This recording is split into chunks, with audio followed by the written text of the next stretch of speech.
우리 옆에 분과 힘주어 인사하겠습니다. 예수님이 부활하셨습니다.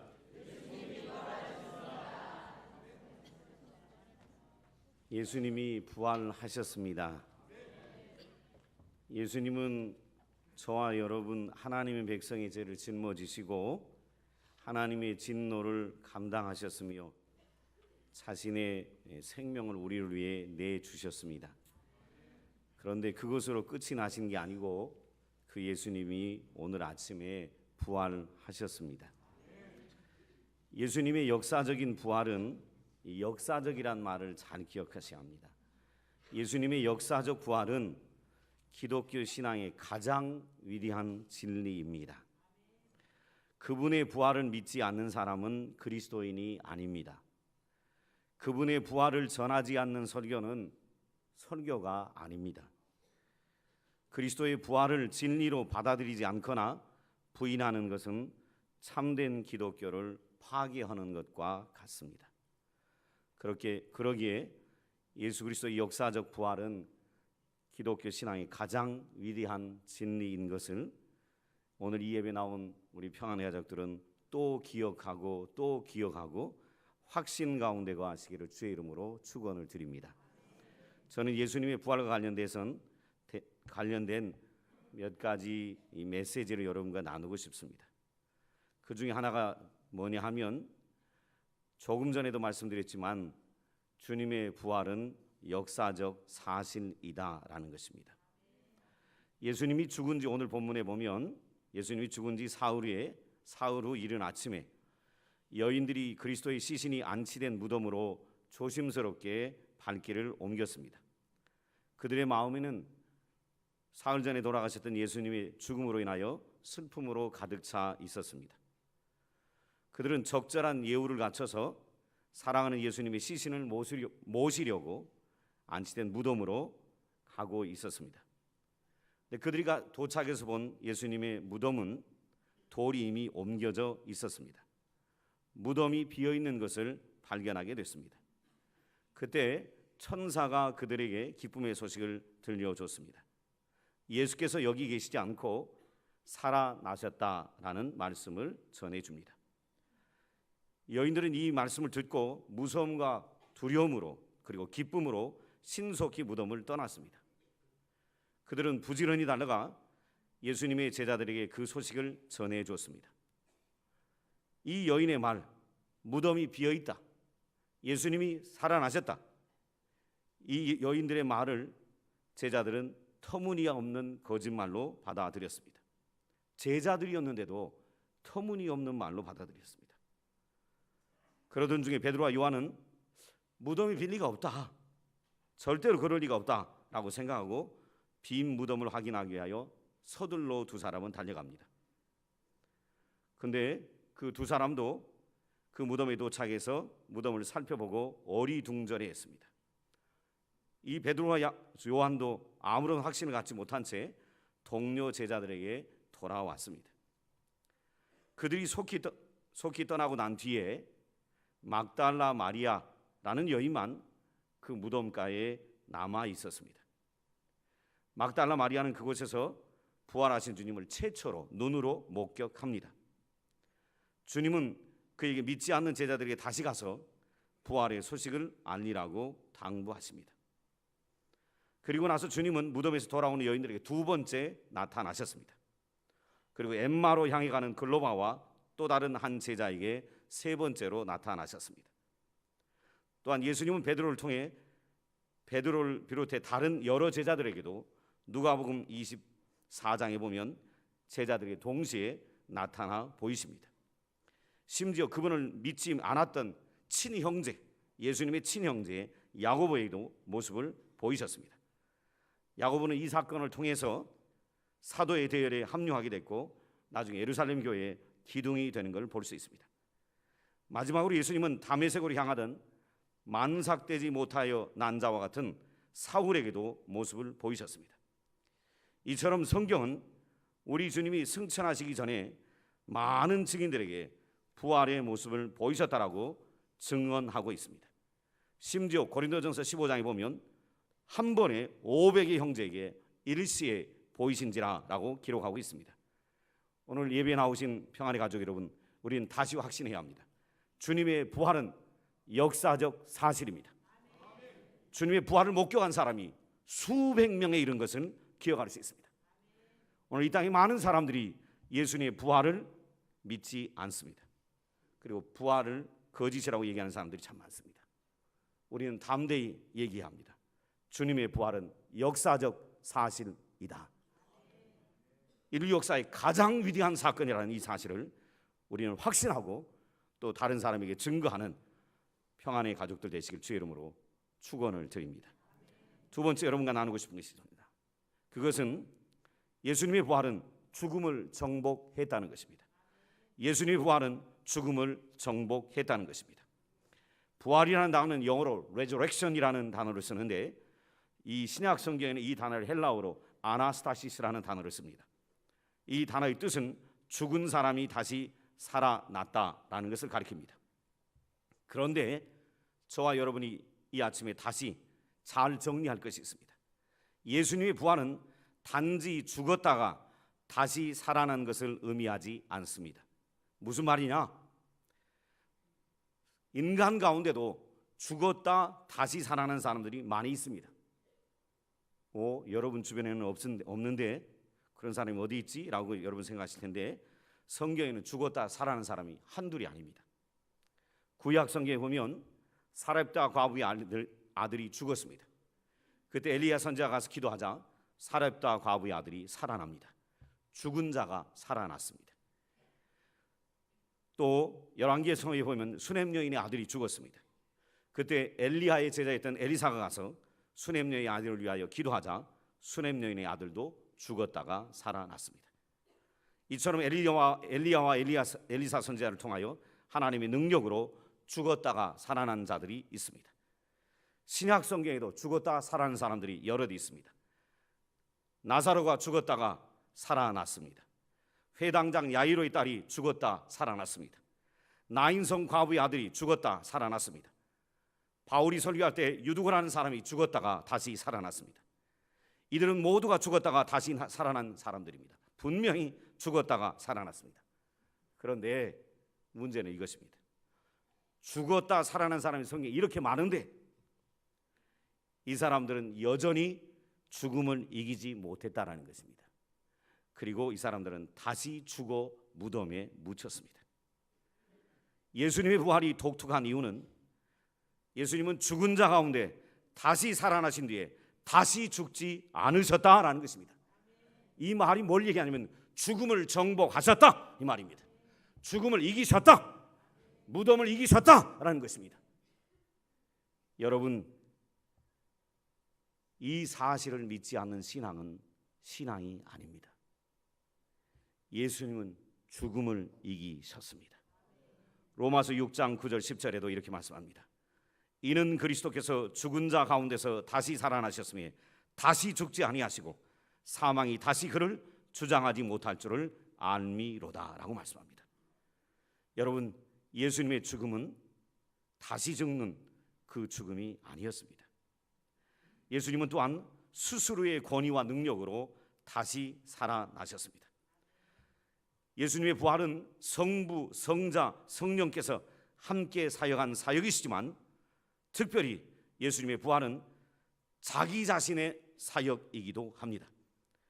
예수님이 생전에 공생의 생활 동안에 성전이 물건 파는 사람들의 장사터로 바뀐 것을 보시고 가셔서 성전에 장사하는 사람들의 상을 다 뒤집어 푼 적이 있습니다.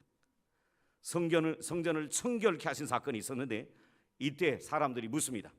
무슨 권위로 이렇게 하느냐라고 사람들이 묻자 예수님이 이런 답을 하셨습니다. 너희가 이 성전을 헐라 내가 사흘 만에 다시 일으키리라 라고 말씀합니다. 그때 바리새인들이 말도 안 되는 얘기라고 얘기합니다.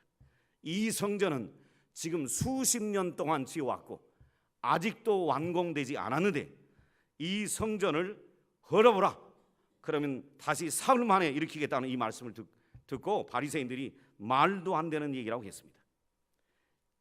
예수님이 이 이야기를 하신 것은 자기 육체를 두고 하셨다라고 성경은 기록합니다. 나는 내가 죽을 것이지만 그리고 내가 사흘 만에 내 스스로 일어날 것이라고 예수님이 하신 이야기입니다. 그리고 예수님은 바리새인들을 향하여 이렇게 선포하십니다. 내가 스스로 버리노라. 나는 버릴 권세도 있고 다시 얻을 권세도 있다라고 선포합니다. 예수님이 십자가에 죽으신 것은 힘이 없어 죽은 것이 아닙니다. 스스로 죽으신 것입니다. 예수님이 부활하신 것은 또한 스스로 예수님이 부활하신 것입니다. 여러분, 이 예수님의 부활은 그분만의 독특한 독특성을 지니고 있는 것입니다. 다시 제가 여러분에게 말씀드립니다. 예수님의 부활은 단지 죽을 때까지 잠시 생명을 연장시킨 것이 아니라 죽음과 지옥과 무덤의 문소의 권세를 정복하신, 다시 죽지 아니하시는, 영원히 살아계시는 승리를 가져온 부활이다라는 사실입니다. 이 사실을 믿는 사람만 죽어도 다시 살게 됩니다. 평안의 식구 여러분, 예수님만이 죽음을 정복하신 것이 아니라 그 예수님을 나의 구주로 영접한 모든 사람들도 죽음을 정복한 자가 이미 되었습니다. 이 사실을 기억하고 살아가는 평안의 식구들 되시길 주의 이름으로 축원합니다. 또 하나 예수님의 부활을 통해서 여러분과 나누고 싶은 것이 있습니다. 그것은 예수님 부활을 통하여 스스로 당신이 그리스도임을 입증하셨다라는 것입니다.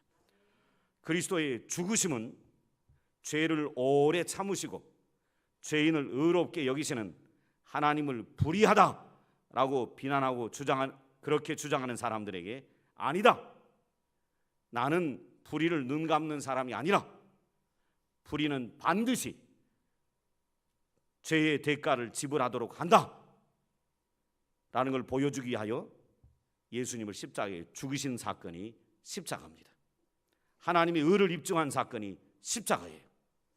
이와 마찬가지로 하나님께서 부활을 통해 예수님은 하나님의 아들이시고 이스라엘에 약속된 메시아라는 사실을 명백히 드러내셨습니다. 빈 무덤은 오늘날까지 예수님이 하나님의 아들이시다라는 사실을 온 세상에 명백하게 증거하는 사건입니다. 사도 바울은 로마 교회 성도들에게 편지할 때 로마서 1장 4절에 이렇게 말씀합니다. 성결의 영으로는 죽은 자들 가운데서 부활하사 능력으로 하나님의 아들로 선포되셨으니 라고 사도 바울이 말하고 있는 것을 볼 수 있습니다. 예수님은 공생의 기간 동안 성부의 이름으로 많은 기적을 행하셨습니다. 성부께서는 예수님이 이런 기적들을 행하시는 걸 보면서 예수님의 신성을 확증하셨습니다. 또한 예수님이 세례 받으실 때 하늘로부터 소리가 들려온 사건, 변화산에서 베드로와 야고보와 요한이 지켜보는 가운데 영광스럽게 변화된 사건, 이 모든 것이 예수님이 하나님이다, 메시아다라는 사실을 분명히 입증해 준 사건입니다. 그런데 이런 모든 사건이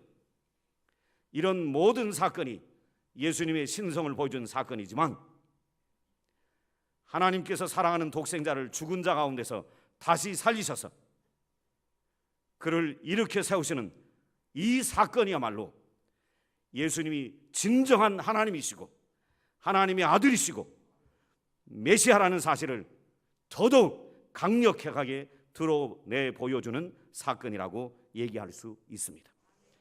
오늘 이 자리 나와 예비하는 평안의 식구 여러분, 예수님의 부활을 생각할 때마다 저와 여러분이 꼭 기억하는 사실이 있습니다. 예수님은 다른 인간들과 분명히 구별된 하나님의 아들이시다. 하나님의 아들이시다. 이 사실을 한 점 의심하지 않고 믿고 따라가는 평안의 식구들 되시기를 주의 이름으로 축원을 드립니다. 예수님의 부활은 그분이 이루신 사역, 또 자신의 정체를 강력하게 하나님이다라고 증명해 보여준 확실한 증거입니다. 예수님이 십자가에 달리시기 전에 이런 일이 있었습니다. 대제사장과 서기관과 장로들이 십자가에 매달려 있는 예수님을 보고 이렇게 얘기합니다. 네가 남은 구원하였으되 자기는 구원할 수 없느냐라고 예수님을 조롱하고 모욕했습니다. 그리고 예수님을 향하여 이렇게 또한 비우셨습니다. 저기 이스라엘 왕이다. 지금 십자가에서 내려와 봐라.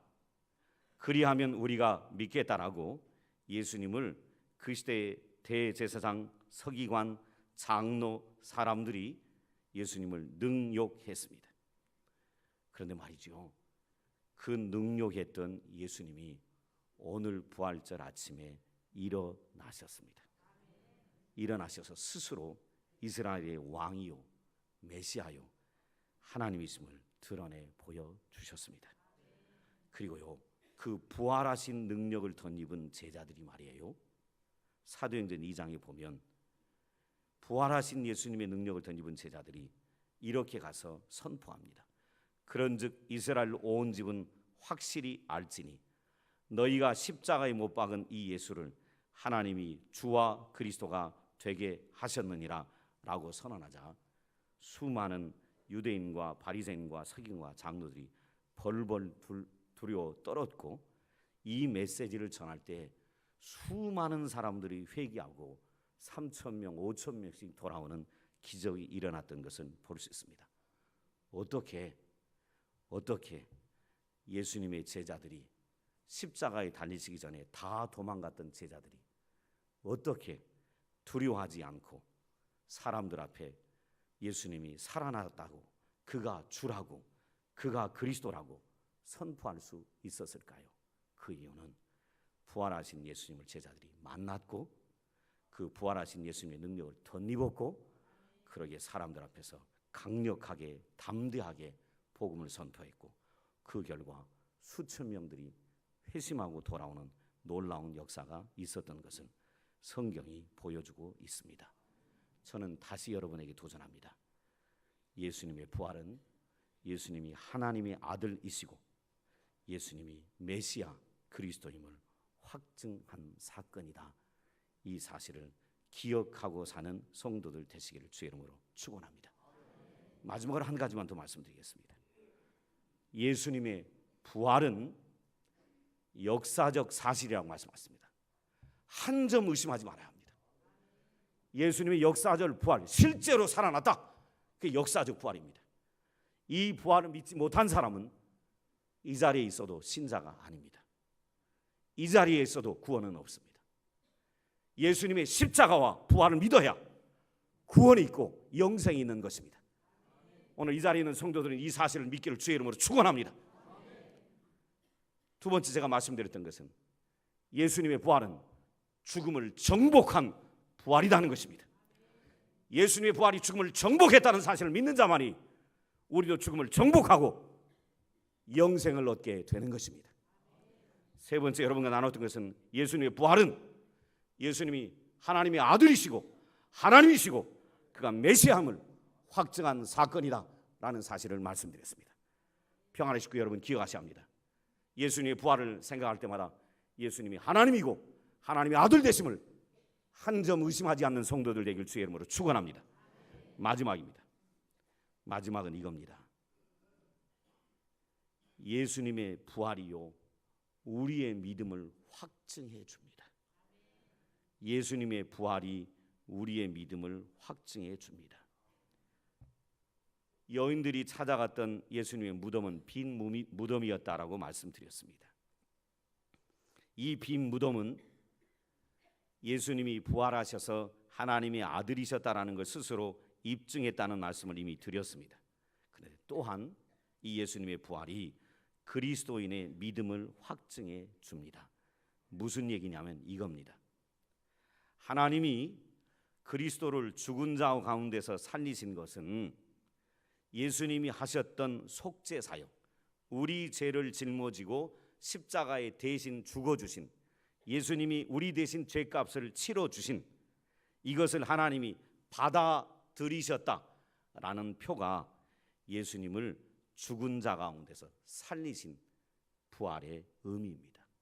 예수님이 부활하지 않았다면 저와 여러분의 죄의 짐을 짊어지고 예수님이 십자가에서 우리 죄값을 다 지불한 것, 이거 하나님이 안 받았다, 이런 뜻입니다.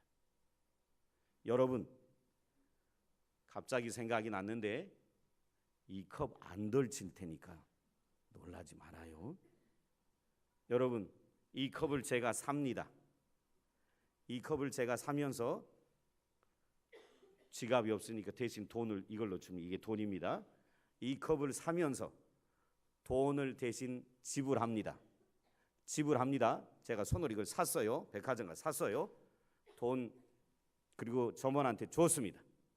줬는데 점원이 이 돈을 받지 않으면 이 컵 내 겁니까? 내 거 아닙니까? 내 거 아니지요. 내가 손으로 이 컵을 쥐었지만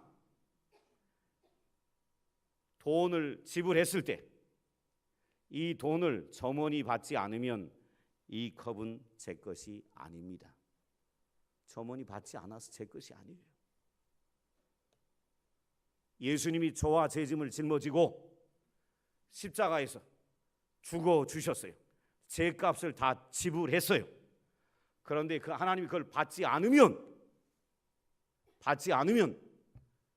저와 여러분의 죄의 문제는 해결되지 않습니다. 근데 예수님이 십자가에 스스로 제물이 돼서 희생제물로 죽어주셨는데 내가 그거 받아줄게 라고 받아주신 사건이 뭐냐면 예수님이 죽은 자 가운데서 살아난 것입니다. 여러분, 이게 얼마나 놀라운 사실이냐면 예수님이 십자가에 죽으신 것은 우리 헐물을 짊어지고 죽으셨습니다. 그러나 하나님이 죽은 자 가운데서 예수님을 살리신 것은 그분의 죽음을 통하여 우리 죄를, 또 예수님의 속죄 제물을 받아들이셨다라는 것을 보여주는 강력한 사건입니다. 그 결과로 예수님의 부활 때문에 저와 여러분 선택된 백성들은 죄 사함을 받게 됐습니다. 그리고 칭의, 예수 믿는 자는 의롭다 여김을 받게 됐습니다. 여러분, 우리 죄가 용서받지 못하고 우리가 의롭다 하는 칭함을 받지 못했다면 저와 여러분의 구원은 이루어질 수 있나요? 없나요? 없습니다. 결국 예수님의 부활이 없다면 우리의 신앙은 다 헛것이 되는 것입니다. 헛것이 되는 거예요. 그러기 예수님의 부활은 우리가 믿는 이 신앙이 참 신앙이고 우리의 구원은 참 구원이고 우리의 영생은 참 영생이라는 것을 확증해 주는 것입니다. 그러기 예수님의 부활이 우리에게 얼마나 놀라운 사건이고 얼마나 감사한지 모릅니다. 여러분, 창세기에 보면 이런 이야기가 있지요. 이삭이 아버지에 묶여서 제물로 하나님께 드려진 적이 있습니다. 이삭은 묶인 줄에서 풀려나 다시 아브라함의 품에 안겼지요. 성경에 요셉이라는 인물이 나오는데 요셉은 감옥에서 자유로워져 바로의 우편에 앉았습니다. 그런데 우리 주 예수께서는 죽은 자 가운데서 부활하셔서 지금 하나님 오른편에 앉아 계십니다. 그리고 우리를 위하여 중보 기도하고 계시고 지금 온 우주 만물을 통치하고 계십니다. 오늘 이 자리에 나와 예배하는 평안의 가족들에게 제가 마지막으로 도전합니다. 부활 신앙을 가지시길 주의 이름으로 축원합니다. 부활 신앙이 뭡니까? 예수님은 실제로 부활하셨다. 예수님은 죽음을 정복하셨다. 승리자다. 그것을 믿는 우리도 승리자다. 그리고 우리의 구원, 우리의 영생은 확실하다. 이게 부활 신앙이지요. 부활 신앙을 가지시고 부활의 능력으로 주님을 위하여 남은 생 더 헌신하는 삶을 살아가시고 세상에서 그리스도의 빛을 드러내며 세상을 변화시키는 하나님의 사람들로 든든하게 담대하게 살아가는 평안교회 식구들 되시기를 주의 이름으로 축원을 드립니다. 기도하겠습니다. 아버지 하나님, 오늘 역사적 부활을 믿지 못하는 사람들이 너무나 많습니다. 예수님의 부활을 거짓이라고 얘기하는 어리석은 자들도 많습니다. 오늘 혹시 이 자리에 나와 예배하는 사랑하는 성도들 가운데 예수님의 부활을 믿지 못하는 어리석은 사람들은 없도록 도와주시고, 예수님의 부활을 믿고 부활 신앙을 가지고 이 땅에서 부활의 능력을 경험하며 살아가는 신실한 하나님의 백성들 되도록 도와주시옵소서. 예수님의 이름으로 기도드리옵나이다. 아멘.